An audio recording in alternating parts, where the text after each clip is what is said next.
Hey guys, Goat here. Today we're learning about cars, specifically gasoline cars, and the engines, gasoline engines and gasoline cars. That's what I mean. Now, there's a ton of aspects, and I had to pre-draw it because I'm awful at drawing. You can see it here, it's quite the mess, but we'll get into all the little bits and details. This right here is the battery. Oh no, the battery. It powers the spark plugs and all of the electronic components of the car. Sometimes there are dynamos in your car, which connect to your wheel and your axle, and the wheel spins and it produces electricity and it's connected to the battery. But mostly, the power comes out of here, the battery.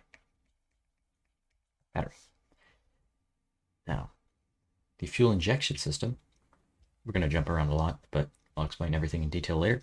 Fuel injection system right here, as you can see, it lays right next to the engine. Fuel injection system.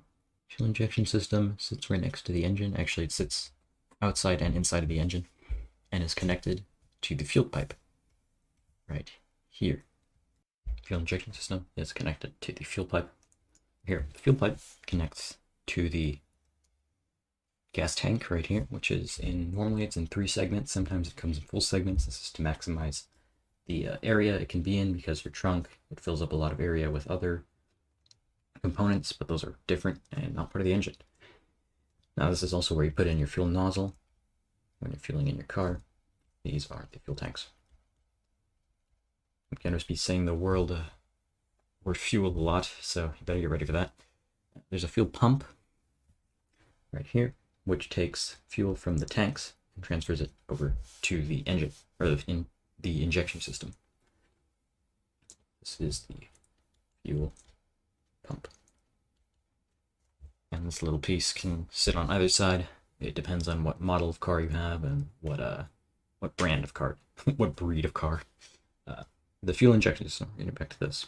Fuel injection system puts fuel inside these little cylinders right here.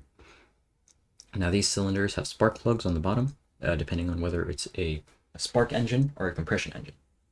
Now, compression engines don't have spark plugs, but spark engines obviously do, which is why if you hear, oh damn, it's the spark plug, and that means you have a spark ignition engine. Now, there are 4 steps to 1 cycle of producing kinetic energy that powers your car's wheels. Now, these are all cylinders that are connected to pistons. Now pistons look a little like this. They don't exactly look like this, but something like that. They stay in a central point and they go up and down. And they kind of look like this. The flathead fills in the cylinder so that no air gets out and it can compress the fuel and air. Pistons are connected to a chamber, which is part of step 1, called intake, where the spark is mixed with air, or in a spark engine, the fuel is mixed with air inside of here, inside of the chamber, and it's compressed by the piston there. And so now there's a lot of hot gas, a lot of hot fuel in there. And this happens for every single one of these. In a compression engine, hot air, or normal air, is pumped in, and that's compressed on its own. So it's just a lot of hot air instead of having a bunch of hot fuel. Step 2 is compression. Now for compression engines, this goes hand in hand. When it enters, it's compressed. This actually goes for both. When they enter, they're instantly compressed. So these 1 and 2 go hand in hand.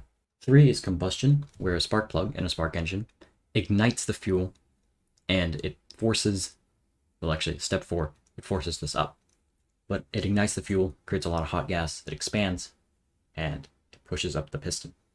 In a combustion engine, in a compression engine, the fuel is sprayed in by a separate nozzle, and that instantly ignites because the air is super hot, and it doesn't even need a spark plug. This doesn't make it more efficient, but it does for separate cars.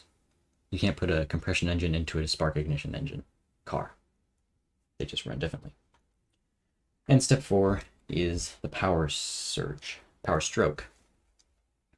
stroke is where the piston goes up and it goes into a transmission box, which doesn't look anything like this, but we're going to pretend it does, which distributes the force among all 4 of the wheels or 2 of the wheels.